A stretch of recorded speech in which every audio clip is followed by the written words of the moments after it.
Tell me about yourself. Uh, 31 years old, African American male. I live in Rhode Island with my girlfriend. Sure. My name is Jared. I am a registered nurse. My father's black, my mom's from Scotland, and I have two sisters. I'm 57 years old. I was born in Boston, Massachusetts. My father and my mother divorced before I could even remember. What kind of things did you hear regarding mental health growing up? Not much. It was more so as a young black man, you just had to tough it out, deal with it. Like, it was really hard to try and express emotion because as a young black man, you had to be super tough and strong for everything.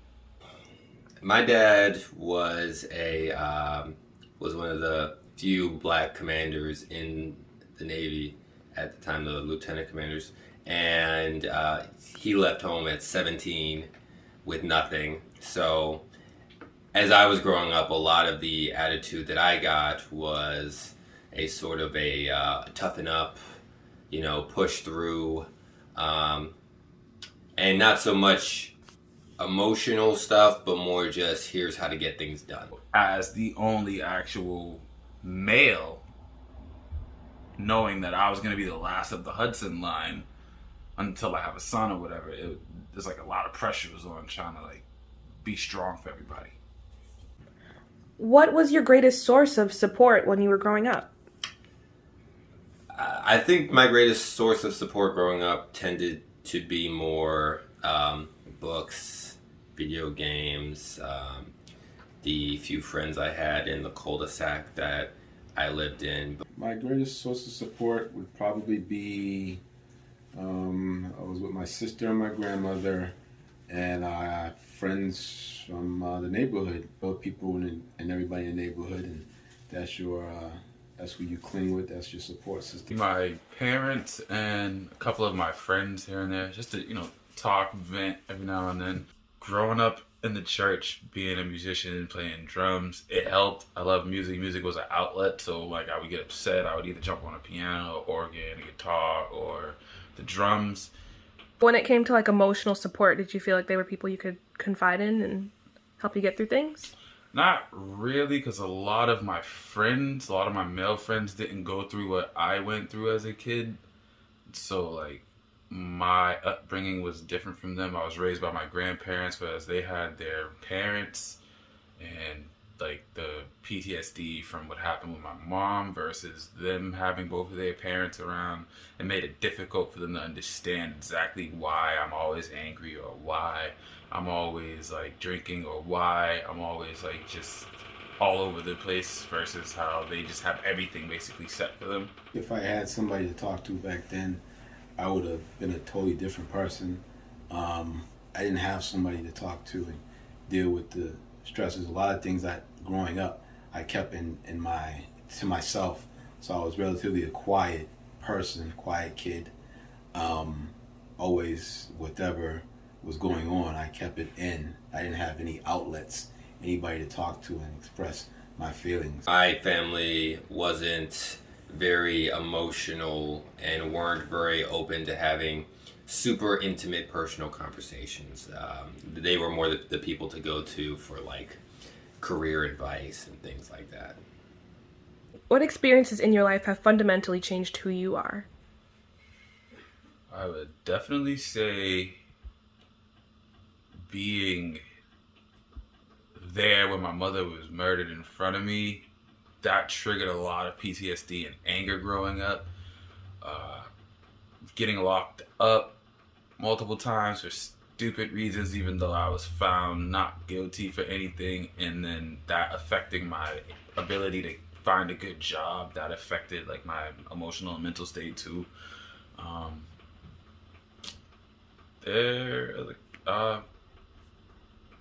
Not really having a lot of people to understand and talk to about what I'm going through affected me a lot too. I was the only black kid in my class, homeroom all the way up to every class I had. That was in the 5th grade when I started that school. I felt the teachers did not want me there. People of color coming into the school, so they treated me quite differently from the other kids. There was incidents where they would separate me from the class. There was one particular teacher who would put my desk facing the wall, and that's what away from the other kids, because he said I was a disruption to the class. A lot of the kids, when I first went there, they was kind of amazed to see somebody, different from them. So they would always kind of want to talk. They want to touch my hair. I had a big afro, and want to get to know what I was like. But the teachers felt that was a disruption, and whatever something would happen, that was my desk was put up against the wall. I remember there was a time that he allowed me to go back to sit with the rest of the kids, and I did, and I put me in. I was happy to be with the rest of the kids. He was on the board, and somebody cracked a joke, and someone laughed, and immediately he told me, "Cotton, get your desk back over in against the wall," and that's what my desk would be. That's where I would be, facing the wall. I did complain to my mother, and once I did that, my mother and I had a big brother. His name was he was from the Big Brother organization. He was a white man, and he was really good to me. He came, and the teacher was insulted that I brought him there, and when they left, he verbally said to me, "You think you scared me by bringing that white man here to the school?"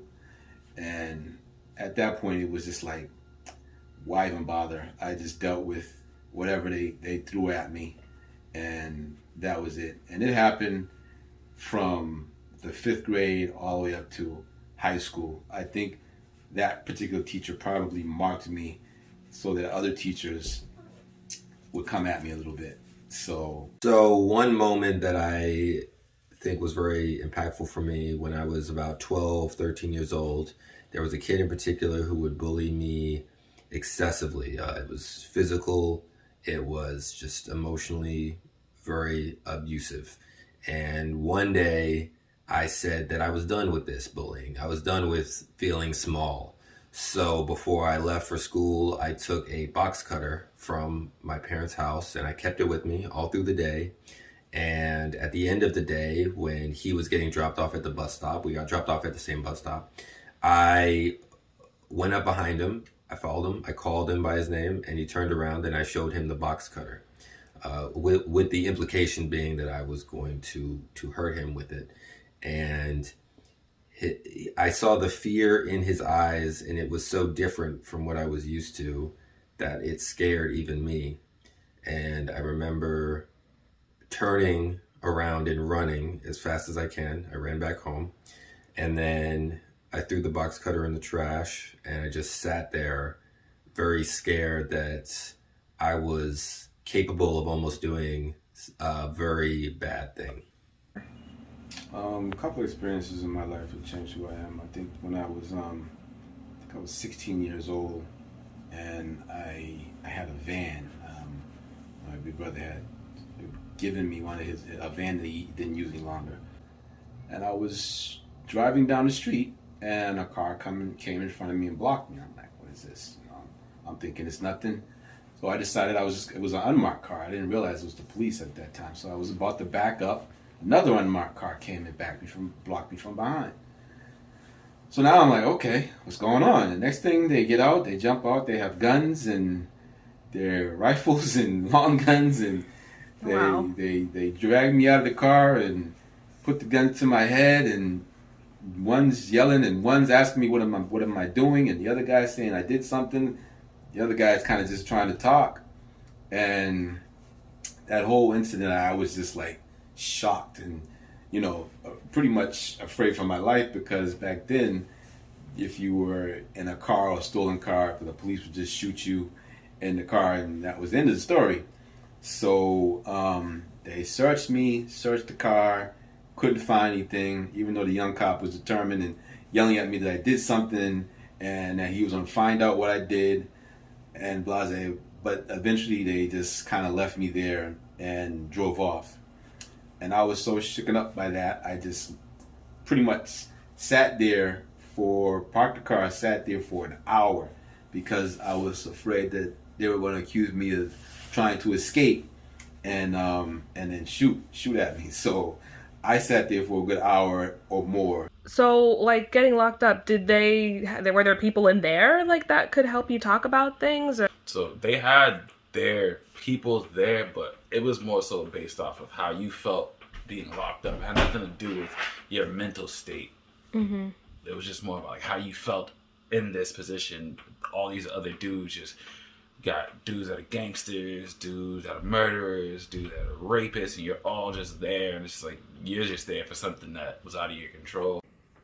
So looking back on it now, if someone like me, who grew up in a relatively good household overall, is capable of hurting somebody in a way that I almost did as a child, to me it's unsurprising that in other communities with other people that have much less than I did growing up, there is a cycle of mental health issues and violence and addiction that perpetuates itself.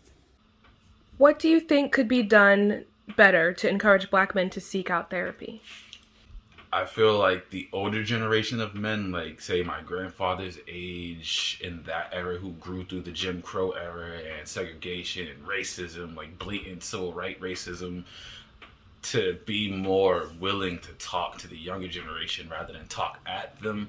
It's like they're looking down on us because it's like, oh, to them we have it easier. Yeah. Versus how they had it. Yeah. And that's not always the case. It's just something that, you just didn't talk about.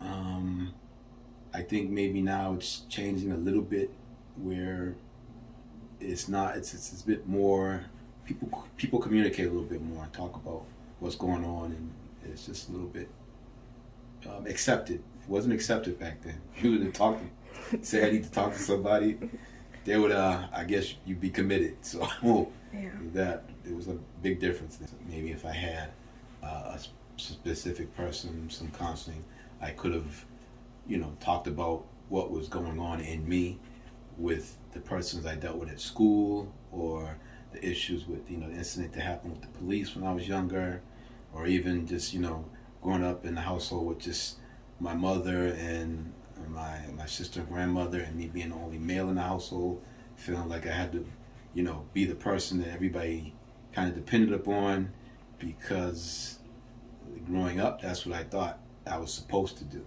But, maybe it wasn't. But it kept me enclosed in my own little world. It's not uncommon for me to be able to, or to want to find something in the therapist that is similar to me. I think that's very natural in a lot of people, because what we're doing is sharing very intimate things and some shameful things too. And so we want to find something that we have in common with the other person to give us that sense of familiarity. And that doesn't always have to be race or culture. So I would say to any future therapist, even if you don't share the same cultural viewpoint as your client or have the same skin color as your client, it's still important to establish something that you can relate to, or some common ground that you have to have a therapeutic session.